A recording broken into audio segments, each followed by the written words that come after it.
नमस्कार, welcome to your own channel wealth creators. और मैं कल्पना गुप्ता एक बार फिर तहे दिल से आप सब लोगों का स्वागत करती हूँ आपके अपने चैनल वेल्थ क्रिएटर्स पर। आज हम बात करेंगे creation of wealth for the country. जी हाँ, सबके दिमाग में रशिया यूक्रेन के वॉर चल रही है and everybody is very disturbed. और इस क्राइसिस में क्या कोई अपॉर्चुनिटी हो सकती है? अब सब कहेंगे कि क्राइसिस में opportunity is a very selfish term and कैसे कोई बात कर सकता है एक अपॉर्चुनिटी की जबकि वॉर चल रही है। और वॉर होनी नहीं चाहिए, it is bad for everybody, कभी भी नहीं होनी चाहिए। There is so much of loss, whether it is of life, of infrastructure, everything.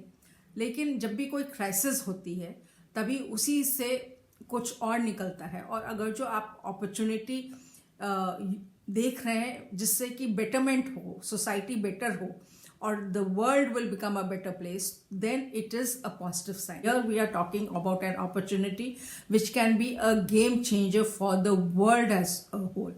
तो हम सब लोगों को मालूम है कि बहुत सारी टॉक हो रही है कि रशिया को बैन कर दिया है and it has been taken out of the SWIFT network.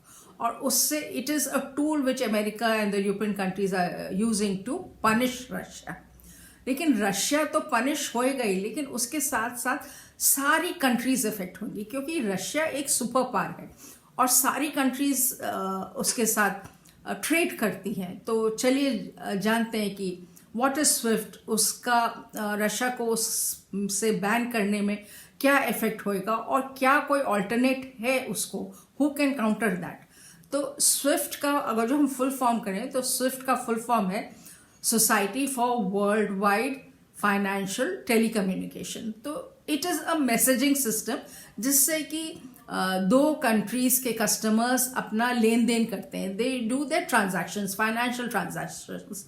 तो जैसे अगर जो मैं इंडिया में हूँ और मेरा बैंक पंजाब नेशनल बैंक है और मुझे लंदन में किसी को पैसे भेजने हैं, तो एंड उस कस्टमर का अकाउंट बार्कलेज बैंक में है, तो मेरा बैंक स्विफ्ट के थ्रू एक मैसेज भेजेगा and the transaction will take place. So it is a messaging system and it is very safe, very secure. इसका हेड ऑफिस बेल्जियम है और it is being used world wide. तो more than 200 countries में Swift use हो रहा है और more than 11,000 organisations, institutions इसके साथ जुड़े हुए हैं।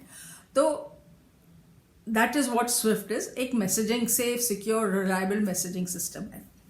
अब रशिया में because of this Ukraine war America and European countries Russia को बैन कर रहे हैं। अब अगर जो बैन करेंगे तो उसके क्या इफेक्ट्स होंगे? रशिया तो पनिश होएगा ही, रशिया में तो दिक्कत होएगी, but you know Russia is a super power. It is one of the largest producer of oil and wheat and बहुत सारी चीज़ें रशिया से एक्सपोर्ट इम्पोर्ट होती हैं। तो जो भी कंट्रीज उससे एक्सपोर्ट इम्पोर्ट कर रही थी वो सब इफेक्ट होंगे, they will all effect. Already आप देख रहे हैं कि ऑयल के प्राइसेस कैसे बढ़ रहे हैं। तो it is not going to be easy. और जो कस्टमर्स जिन कंट्रीज का कुछ लेना देना नहीं इस वॉर से, उसके कस्टमर्स, किसी के पैसे फंस जाएंगे, किसी का माल फंस जाएगा, तो लॉन्ग टर्म बहुत सारे रिपरकशंस होंगे। So not only will Russia be punished, और a whole lot of other customers will be punished, innocent people will also be punished। ये बैन होएगा और नो डाउट आगे पीछे कोई ना कोई वे आउट निकलेगा। It is not that only Russia में बैन है, Iran is also outside the Swift system and even north Korea is outside the Swift system. अब रशिया ने एक 2015 में भी ये हो रहा था कि there is going to be a ban, तो रशिया ने एक इंटरनल मैसेजिंग सिस्टम बनाया था which it is using, but it is not internationally used. And even China had in 2015 made SIPS, which was for international messaging system, international financial transactions के लिए, लेकिन वो भी बहुत successful नहीं हुआ। It is doing it, but there are only 80 or 90 countries which are 80-90 or not countries, sorry, I'll say 80-90 institutions which are using it. So now in this scenario, अभी SWIFT is working in a monopoly market, there is nobody who can take on SWIFT. तो but क्या कोई होना चाहिए? Should there be a parallel system? I feel yes. मतलब just by one stroke, if a country can be out of the SWIFT network, then आप सोचो उस country के लिए कितना नुकसान है. And I think all the countries world wide are looking at it, क्योंकि रशिया तो पनिश होगा लेकिन बाकी सारी कंट्रीज भी इफेक्ट होंगी. तो कौन कंट्री एक पैरेलल सिस्टम खड़ा कर सकता है? I feel India can do it. Crisis, there is an opportunity in this crisis, और इस क्राइसिस ने स्विफ्ट को लाइमलाइट पर लाया है. And we have understood, everybody has understood how dependent we are on SWIFT. This is not the way the world should work. So why I say India can do it? Because अभी जो Covid का crisis था, who managed it well? Only India. I mean, India showed the world its capacity, its capability, its celerity in the way they handled COVID. Nobody had thought India could do it this way, and India was propelled in the as a world leader. You know, आप सोचिए कि एक it became the hub for vaccine manufacturing. It could develop indigenous vaccine so fast.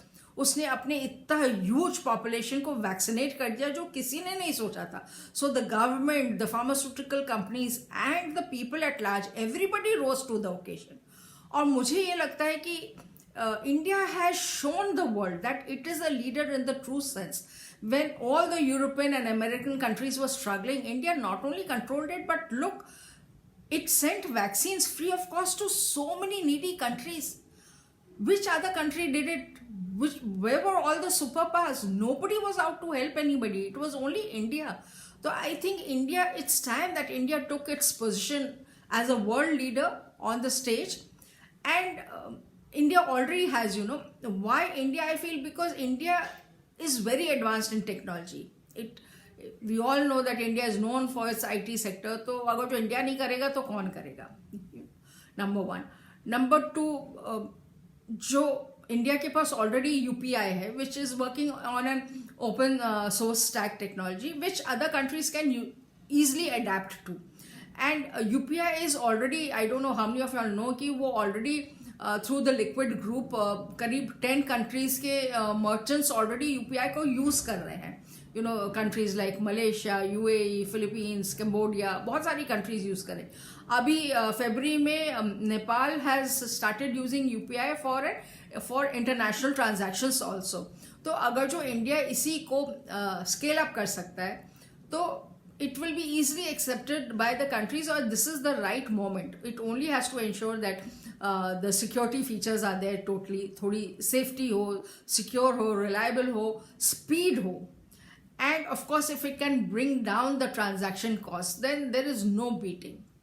So this is my take on it, कि India can do it and they should come out with a global interface payment system. And this is my take, my opinion. आपका क्या है? Do let me know. I come to the end of the video, and let us all pray that the war with Russia and Ukraine ends fast and India grabs this opportunity and brings out a global interface, payment interface. अगर जो आपको ये video अच्छा लगा है तो इसको like, subscribe ज़रूर करिएगा. Do put in your comments on this and look out for the next video. Till then, be safe. Happy investing.